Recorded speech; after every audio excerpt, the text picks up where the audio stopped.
سڵاتان لێبێت و ئەم کاتتان باش بینەرانی خۆشەویستی تەلەڤیزیۆنی کۆمەڵە بە یارمەتی هاوڕێیانی هاوکارم لەگەڵتانم بۆ پێشکەشکردنی گەشتی هەواڵەکانی سەر لە بەیانی ڕۆژی هەینی. سەرەتا سەردێڕی چەند هەواڵ. بەردەوامی مانگرتنی کرێکارانی کانگەی زەڕشورانی تیکاب، گیان لە دەستانی 4 ئەندامی بنەماڵەیەک لە شاری بۆکان بەهۆی تەقینەوەی ماڵەکەیان، دەست بەسەرکرانی 5 هاوڵاتی بەهۆی بەشداریان لە مەراسمی حوتەمی خسرۆ عەلی کوردی، هێرشی هێزە ئەمنیەکانی ڕژیم بۆ سەر ماڵی سپی دەقوڵیان و بەردەوامی مانگرتنی کرێکارانی ئەبنیەی فەنی ڕێگای ئاسنی پارێزگای لوڕستان.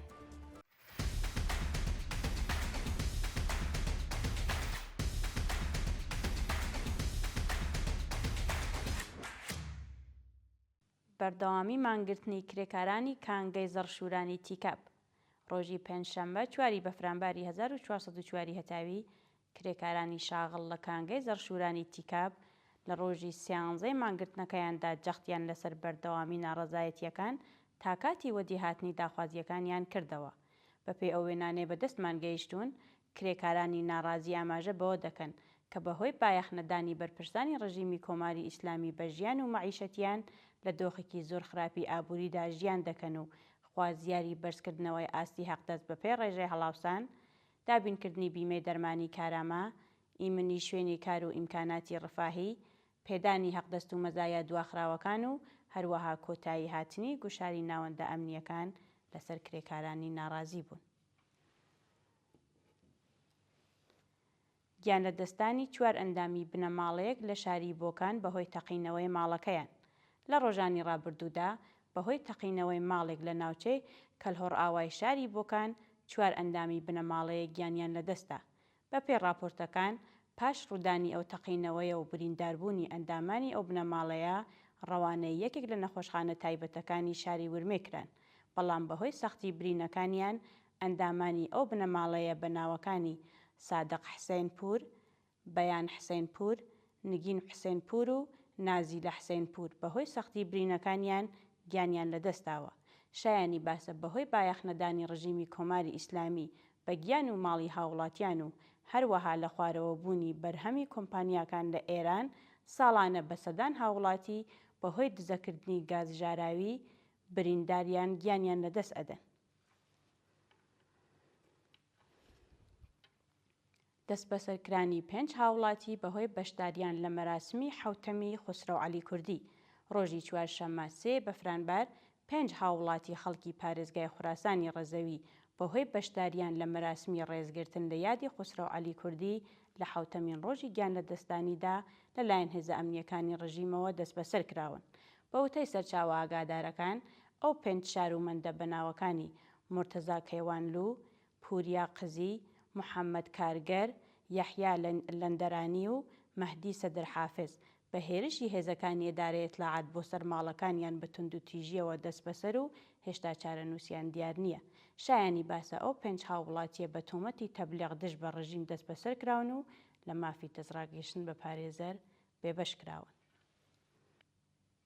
بانگهێشتی کەوکەب بۆ داغی پگاه لەلایەن دەستگای قەزایی ڕژیمەوە. ڕۆژی ڕابردوو کەوکەب بۆ داغی پگا ئەندامی کانونی سنفی موعەلمانی پارێزگای خوزستان لەلایەن دادگای ئینقلابی شاری ئێزەوە بانگهێشت کراوە. بەپێی راپۆرتەکان، لە بانگهێشتنامەکەدا ئەو هاوڵاتیە بە تۆمەتی تەبلیغ دژ بە ڕژیم بانگهێشت کراوە و پێویستە لە ماوەی 5 ڕۆژی داهاتوودا خۆی ڕادەستی دادگای ئینقلابی ئەو شارە بکات. شایانی باسە ئەو چالاکوانە لە مانگەکانی ڕابردوودا لە هەموو ئەو تۆمەتانەی کە لەلایەن دادگای ئینقلابی ڕژیمەوە بەسەریدا سەپێنرابوو بێتاوان ناسرا، بەڵام بە وتەی سەرچاوە ئاگادارەکان هێشتا گوشاری ناوەندە ئەمنیەکان لەسەر ئەو هاوڵاتیە بەردەوامە. هێرشی هێزە ئەمنیەکانی ڕژیم بۆ سەر ماڵی سپی دەقوڵیان. ڕۆژی پێنجشەممە 4 بەفرانبار هێزە ئەمنیەکانی ڕژیمی کۆماری ئیسلامی بەبێ بەڵگەی قەزایی هێرشیان کردە سەر ماڵی سپی دەقوڵیان و دەستیان بەسەر کۆمەڵێک لە کەلوپەلەکانی ئەو چالاکوانەدا گرت.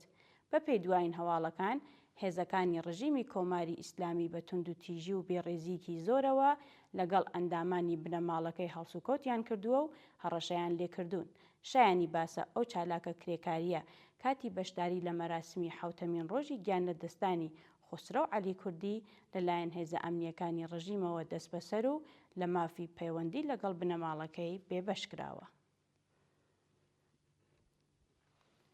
سەپاندنی حکمی 18 ساڵ زیندانی تەعزیری بەسەر چالاکێکی سیاسی دانیشتووی شاری مەشهەد. لە ڕۆژانی ڕابردوودا کەماڵ جەعفەری یەزدی چالاک و بەنجکراوی سیاسی پێشوو لەلایەن دەستگای قەزای ڕژیمەوە سەرجەم حکمی 18 ساڵ زیندانی تەعزیری بەسەردا سەپێنرا. بە پێی راپۆرتەکان ناوبراو بە تۆمەتی سازکردنی گروپ بە مەبەستی تێکدانی ئەمنیەتی وڵات، حکمی 10 ساڵ بە تۆمەتی ئەندامەتی گروپەکانی دژ بە ڕژیمی کۆماری ئیسلامی 5 ساڵ، بە تۆمەتی بێڕێزی بەڕێبەری کۆماری ئیسلامی و تەبلیغ دژ بە ڕژیم 3 ساڵ زیندانی تەعزیری بەسەردا سەپێنراوە. شایانی باسە ئەو چالاکوانە ڕێکەوتی 20 سەرماوەزی ساڵی ڕابردوو بە هێرشی هێزەکانی ڕژیم بۆ سەرماڵەکەی دەست بەسەر و پاش نزیک بە 1 ساڵ ناڕوونی چارەنووسی لە زیندانی وەکێڵئابادی مەشهەد بە دانانی بارمتە بە شێوازێکی کاتی ئازاد کرابوو. دوا هەواڵمان سەبارەتە بە بەردەوامی مانگرتنی کرێکارانی ئەبنیەی فەنی ڕێگای ئاسنی پارێزگای لوڕستان. ڕۆژی ڕابردوو کرێکارانی شاغڵ لە ئەبنیەی فەنی ڕێگای ئاسنی پارێزگای لوڕستان لە پێنجەمین ڕۆژی بەردەوامدا دژ بەوە دینەهاتنی بەڵێنەکانی بەرپرسان کۆبوونەوە. بە پێی راپۆرتەکان کرێکارانی ناڕازی لە کۆبوونەوەکەدا ئاماژە بەوە دەکەن کە سەرەڕای بارەها ناڕەزایەتی دژ بە بایەخ نەدانی بەرپرسان بە داخوازیەکانیان نەک تەنیا وەڵامیان نادەنەوە، بەڵکو هەڕەشە لەسەر کاردەرکردنیان لێ دەکرێت. لە بەردەوامی کۆبوونەوەکەدا ناڕازیان خوازیاری بەرزکردنەوەی ئاستی حەقدەست بە پێی ڕێژەی هەڵاوسان، دابینکردنی بیمەی دەرمانی کارامە، ئیمنی شوێنی کار و ئیمکاناتی ڕەفاهی، تەزمینی ئەمنیەتی پیشەیی و هەروەها پێدانی حەقدەست و مەزایە دواخراوەکان بوون. بینەرانی عەزیز و خۆشەویست، هەواڵەکانتان پێشکەش کرا. هەر شاد و ئاسوودە بن.